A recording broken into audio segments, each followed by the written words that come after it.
going on, guys? Welcome back to Ready Player Q. Today, I want to talk about the Xbox One PUBG updates and what it means for the console version moving forward. Stick with me for more. So as I've touched on before, there's been a relative lack of information regarding PUBG on Xbox One and console at large since its E3 announcement, which has been close to 2 months ago at this point. And within the past few days, Brendan Green, who is PlayerUnknown, has finally updated us fans as far as where the console version sits, what to expect, and how it's going to affect the community at large. So the first thing I want to talk about is he mentions in his quotes that the game is running on Xbox One X right now, a dev kit, and that it's hitting 30 frames per second.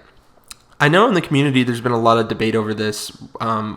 Xbox One X is supposed to be powerful. Why is it only running at 30 FPS, etc., etc.? And I just wanted to talk about the fact that the game isn't very well optimized for PC right now. It's getting better and better as the updates go on, but if any of you played 2 to 3 months ago, even if you had a 1070 or a 1080 in some cases, you were pulling some pretty shitty frame rates. So the fact that the Xbox One X, which he notes is completely unoptimized. That version of the game has had no touch-ups as far as getting the frame rate buffed out and working out all the kinks. It's really surprising that it's able to hit 30 FPS without even really trying, and I'm confident that they could get it close to 60, probably not locked in at that number, but close to 60. And if you turn down 4K textures and stuff like that, then I would expect to be able to lock it in there. But yeah, I just wanted to talk about and kind of settle some people's concerns. The fact that the early version of the console development runs at 30 FPS isn't that big of a deal. So something that does concern me about this announcement, however, is the fact that Bluehole themselves are not working on the console version of the game. So this is kind of a big deal. Brendan Green is quoted as saying that 3 Spaniards, end quote, are handling the majority of the development for the Xbox One, which is impressive in its own right, but also really worrying. Having 3 guys handle the console version of a game that's probably the most popular thing since Call of Duty hit the scene back in the day, that's kind of a weird move. I think you really want to put your best foot forward for the console market because it's such a big player base and it's where a lot of the publicity and a lot of the mainstream outlets are going to grasp onto. So the fact that if you walk into a Walmart and you pick up Battlegrounds and pop that into your console, that version might be totally different than the thing that you're going to get on PC that everyone's already talking about is kind of sketchy. However, that being said, I'm not too worried about it. Xbox One and PS4 architecture is very similar to PC, so the bulk of the game, all of the mechanics, things like that, are going to be built from the foundation that Bluehole set and pretty much just ported over.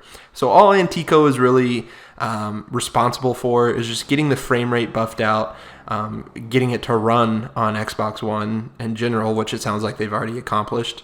And making sure that it pairs well with Microsoft servers, making sure achievements and things like that are in there. So the foundation of the game is going to come from Bluehole, but Antico is going to be the person that puts, not the person, but the studio who puts the final touches on the game. So while it might not be the biggest deal in the world, it's kind of crazy to think that 3 dudes over in Spain are handling the console port of one of the biggest games in the past few years. But we'll see how it plays out. Overall, I'm not too concerned about it, but still, like I said, a little bit sketchy. So the last thing I wanted to cover here in this update as far as information goes is the fact that Brendan Green pointed out that the PC version of this game is definitely their main focus, at least for now.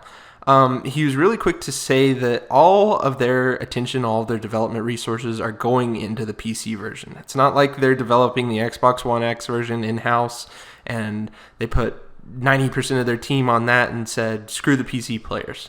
He says that in other words, but regardless, it's very clear that they're PC focused right now, and it's going to remain that way, at least until the final build is done. I would expect it to carry on long past that. The PC community is obviously one of the most vocal, and it's one of the easiest spaces to develop on. You can push releases and patches and stuff out super easy without having to run it by the big boys over at Microsoft and Sony. So The ability to rapidly update the game, rapidly develop new ideas and new mechanics is something that is kind of unique to the PC space. So I would expect all of the new mechanics and new maps and everything like that to show up on PC first and then kind of trickle down to the console version.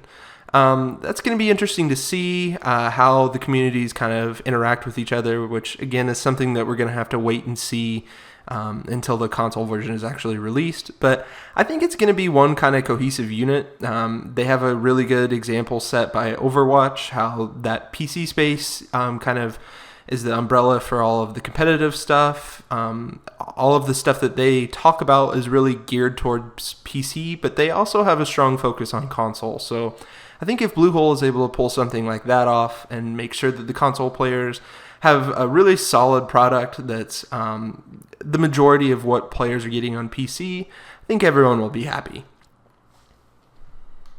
Thanks for sticking with me through this video.